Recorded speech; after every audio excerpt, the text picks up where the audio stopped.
Welcome to Pasta with Costa, a video journal where I'll show you how to cook some delicious and simple pasta recipes with very few and very shelf-stable ingredients that are perfect for shelter-in-place dining. And hopefully, I can teach you some pasta history along the way.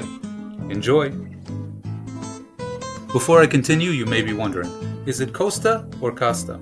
Well, for the sake of rhyme, we're going to have to go with Costa for these videos, and if you want a more definitive answer on the pronunciation, all I can tell you is we're living in really uncertain times right now, and exact answers aren't possible.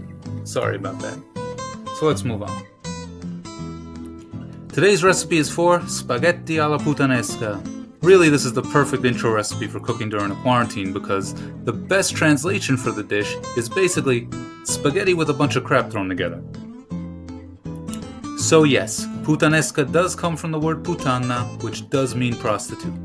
Myth tells us that the name is based on the idea that prostitutes used to throw this pasta together in between meeting clients. I'm not buying that.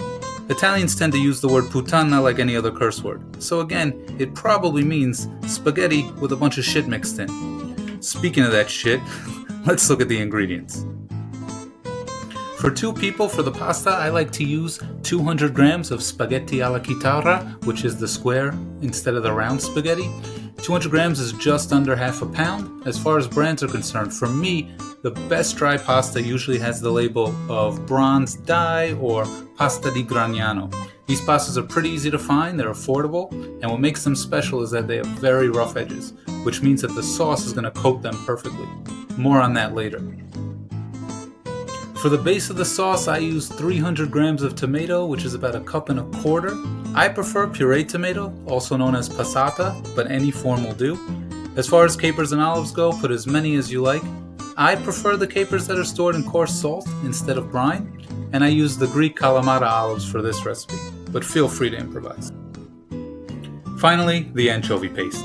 This is the key to pasta alla puttanesca. Normally you would use anchovy fillets, but again, we're cooking during a crisis. Anchovy paste provides the same flavor, and, don't quote me on this, but I think that it lasts about 100 years in the fridge. Add as much of that as you like, depending on your preference. The rest of the ingredients are pretty self-explanatory. Now, you might have some cheese in your fridge like Parmigiano or Romano, and that is certainly a shelf-stable ingredient, and we will definitely use it in subsequent videos. But for now, no cheese. This is a fish pasta, and cheese does not belong. Now that I've got that out of the way, let's start cooking. First, I add a few tablespoons of olive oil to a pan on medium heat, then add the chopped garlic and the anchovy paste.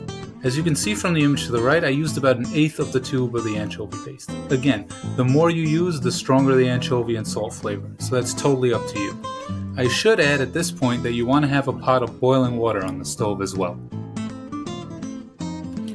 Let the garlic and anchovy cook in the oil until a real thick paste forms, combining the garlic, oil, anchovy, and yes, I added a few red pepper flakes here. This will take about 5 minutes. Now add your tomatoes, capers, and olives to the pan. Stir well so that the ingredients mix, turn the heat to a very low setting, and let the sauce cook for about 30 minutes, stirring occasionally. About 15 minutes before the sauce is done, add your pasta to the boiling water. Salt the water before adding the pasta, and don't be shy here. The water should taste like the ocean, but please do not taste the boiling water. Just trust your instinct.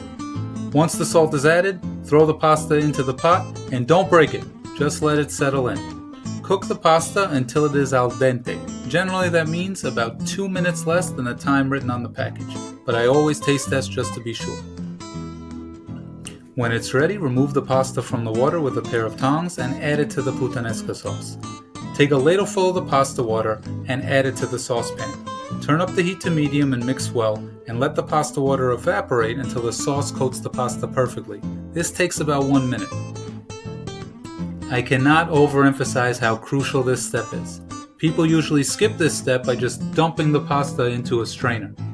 The water is a key ingredient to cooking good pasta. Just look at the water on the left. It's full of starch that's going to help the sauce stick perfectly to the pasta, which you will appreciate when you eat it.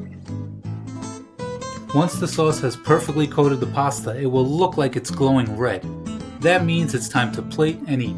If you have some fresh parsley, you can cut it up and add it now. But really, you're all set. Again, just don't add cheese.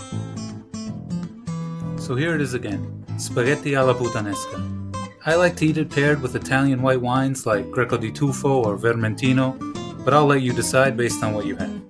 Technically, you should drink white wine with a stemmed glass to keep the wine cold, but I grew up in a house without stems, much to the chagrin of my wife.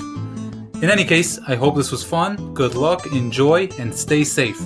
See you next time on Pasta with Costa.